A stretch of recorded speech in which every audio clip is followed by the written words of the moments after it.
Hello दोस्तों, आप सभी का the logical Indian YouTube channel में बहुत बहुत स्वागत है। मैं हूं एडवोकेट पंकज कुमार त्रिपाठी। जैसे ही भारतीय न्याय संहिता 2023 पारित हुई है, उसकी तमाम खामियां सामने आई, क्योंकि इस सरकार ने खामियों पर चर्चा न हो इसके लिए ही संसद में से विपक्षी नेताओं को हटा दिया था। और पिछले चर्चा में जब विपक्ष के नेता चर्चा किए थे, जो खामी गिनाए थे, उस पर कोई बात नहीं सुनी गई। जिन लोगों पर प्रभाव पड़ना है उनसे कोई चर्चा नहीं की गई, उनसे कोई राय मशविरा नहीं लिया गया। इसलिए कानून के लागू होते ही हाहाकार मच गया है। हाहाकार कैसे मचा है?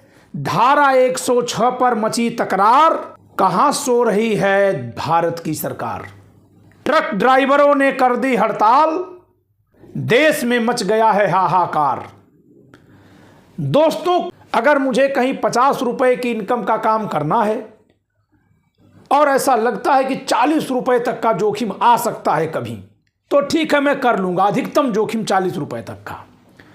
लेकिन अगर 50 रुपए के लाभ पर जोखिम हमारे पर 5,000 का हो, तब हम नहीं करेंगे इस काम को, कोई और काम देखेंगे। तो धारा 106 भारतीय न्याय संहिता 2023 जो हिट एंड रन केस को रोकने के नाम पर बनाई गई, बहाने से बनाई गई, मैं दावे के साथ कहता हूं एक अधिवक्ता के नाते, किताबों का लेखक होने के नाते, कि वह कानून इस तरह की बुराइयों को रोकने में बिल्कुल सक्षम नहीं है। उल्टा उस कानून का इतना दुरुपयोग होगा कि निरीह ड्राइवर फंसेंगे, खासकर गरीब ट्रक के ड्राइवर फंसेंगे और उनसे भी वसूली बढ़ेगी। तो इसलिए ट्रक ड्राइवरों ने हड़ताल नहीं की है, चक्का जाम नहीं किया है। सच कहा जाए तो उन्होंने केवल चाबी हटा करके अपने को दूर कर लिया है गाड़ी से, क्योंकि इतनी बड़ी गाड़ी लेकर वो चल रहे हैं जिससे किसी से भी अगर टक्कर होगी तो उसका मर जाना भी स्वाभाविक है तब, और उन पर इतनी बड़ी सजा हो जाएगी। तो ऐसे में तो हड़ताल और चक्का जाम की क्या जरूरत है? हट गया समाज और हट गया तो देश में हाहाकार। मैंने सुबह एक वीडियो अपलोड की है 12:30 बजे, जिसमें मैंने कहा था कि जिस तरह से चक्का जाम हो रहा है, पेट्रोल, डीजल और खाद्य पदार्थों की किल्लत शुरू हो जाएगी।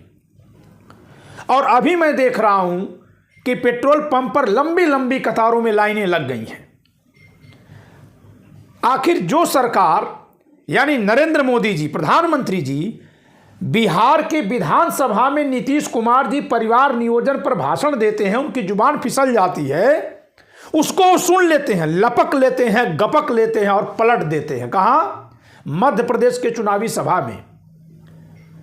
इतने दिनों से हाहाकार मचा हुआ है इस कानून पर, और इस कानून में केवल यही एक खराबी नहीं है दोस्तों, ये पुराने कानून को बदलने के नाम पर तमाशा हुआ है कानून बदल करके। मैं कानून का विद्यार्थी हूं, मैं शिक्षक हूं, मैं लेखक हूं। अगर कहा जाए तो ये कानून बदला जाएगा, मैं नई किताब लिखूंगा, जो लोग मेरी पुरानी किताब खरीदे वो फिर से खरीदेंगे। व्यक्तिगत तौर से मेरी इनकम बढ़ेगी।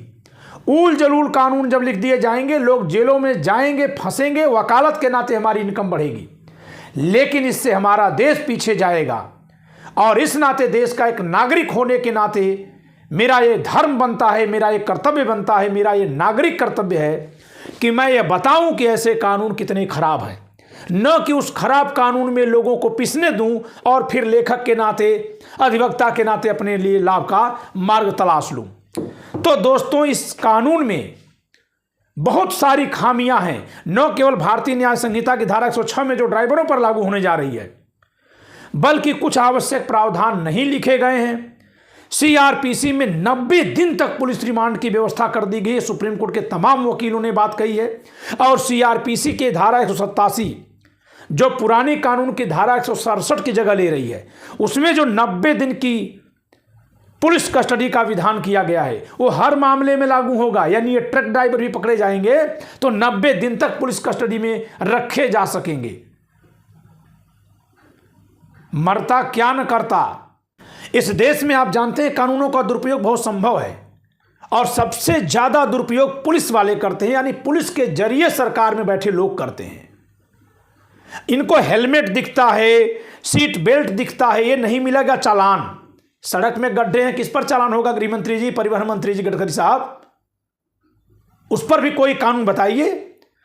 आप देखिए दोस्तों, तमाम हादसे होते हैं कि बहुत बड़े बड़े गड्ढे हैं सड़कों में, बाइक वाला पलटी मार गया, गिर गया, ट्रक का पीछे का पहिया चढ़ गया, आदमी मर गया। बहुत बार ऐसी दुर्घटनाएं देखी जाती हैं। केस तो चल जाएगा, पहले वो झेल ले, तब न साबित होगा कि उसकी कोई गलती नहीं थी। क्योंकि जैसे ही कोई मरेगा पुलिस धारा 106 खंड 2 का केस लगाएगी, ये जान लीजिए आप। सूचना नहीं दी गई, 106(2) लगाएगी। सूचना जब दिया तो जो दिया वो पकड़ा जाएगा, तो 106(1) चलेगा। इस देश में बाजारों में सरेआम जब मर्डर होता है तो लोग शटर गिरा कर भागते हैं। क्यों? क्या वो मर्डर किए होते हैं? नहीं, इसलिए कि पुलिस उनको गवाह बना देगी और परेशान होंगे। तो जो कोई ट्रक ड्राइवर या बस ड्राइवर या कोई भी ड्राइवर कोई एक्सीडेंट देखकर सूचना देगा, उसका नंबर जाएगा, तो फिर उसको गवाह बना के बुलाया जाएगा। क्योंकि जो कोई भी एक्सीडेंट किया हो, एक अपराध भी हो गया।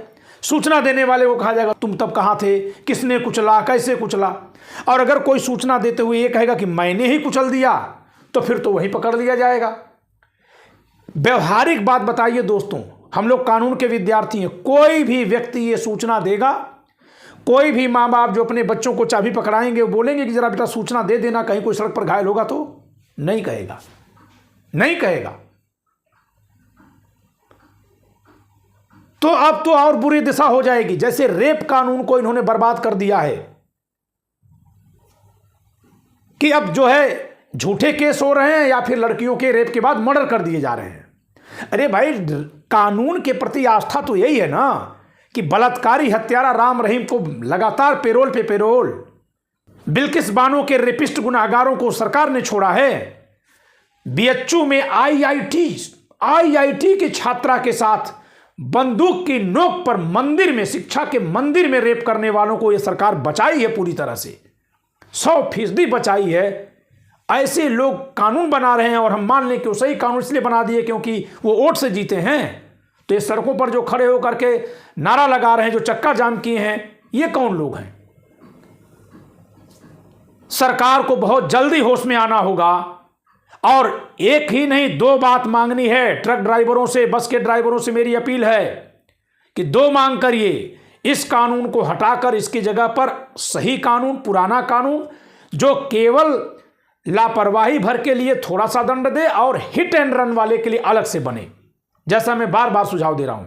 और दूसरी मांग कि ट्रक या बस ड्राइवर या किसी भी ड्राइवर को किसी भी हादसा होने पर या न होने पर सड़क पर अगर कोई हाथ लगाता है तो उसे संगीन अपराध माना जाए, विशेष अपराध माना जाए।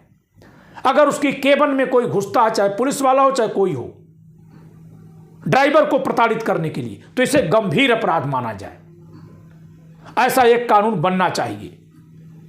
तो दोस्तों, जो कोई मेरी ये वीडियो देख रहा है, आप देश की इस परेशानी से रूबरू होइए, चिंतित रहिए कि नहीं रहिए, लेकिन चिंतन जरूर करिए, चिंता जरूर करिए। ध्यान दीजिए कि सरकार ने जो मनमाना कानून बना दिया उससे कितनी दिक्कतें आ रही हैं। अभी तो एक बड़े कानून की केवल 1 और 2 धाराओं पर चर्चा हुई। एक राजद्रोह का कानून बर्बाद किया गया है, देशद्रोह के नाम पर किसी को भी जेल में ठूंस दिया जाएगा। और दूसरा ये ड्राइवर्स के खिलाफ ये कानून। तीसरी तरह की गलती का जिक्र मैं पहले ही कर चुका हूं अपने वीडियो में कि पुरुष के साथ अगर कोई गुदा मैथुन करेगा जबरदस्ती, वो अपराध नहीं होगा। तो इस तरह से इन्होंने बहुत से उन कामों को अपराध की श्रेणी से बाहर निकाल दिया जिसको अपराध होना चाहिए, और बहुत से उन कार्यों को दंडनीय बना दिया जिन्हें दंडनीय नहीं बनाया जाना चाहिए। भारत सरकार से मेरा आग्रह है कि संसद का विशेष सत्र बुलवाकर फौरन इस कानून को वापस लीजिए। कहीं पुराने तीनों कानून में कोई खराबी नहीं है, लेकिन अगर ज्यादा नहीं तो कम से कम कुछ धाराओं को वापस लीजिए। दोस्तों, वीडियो अच्छी लगी हो तो आप इसको शेयर करिए, लाइक करिए और चैनल को सब्सक्राइब करिए। एक बात जाते जाते कह दे रहा हूं कि ट्रक ड्राइवर्स को अपनी सुरक्षा के लिए कानून बनाने की मांग भी करनी है। धन्यवाद।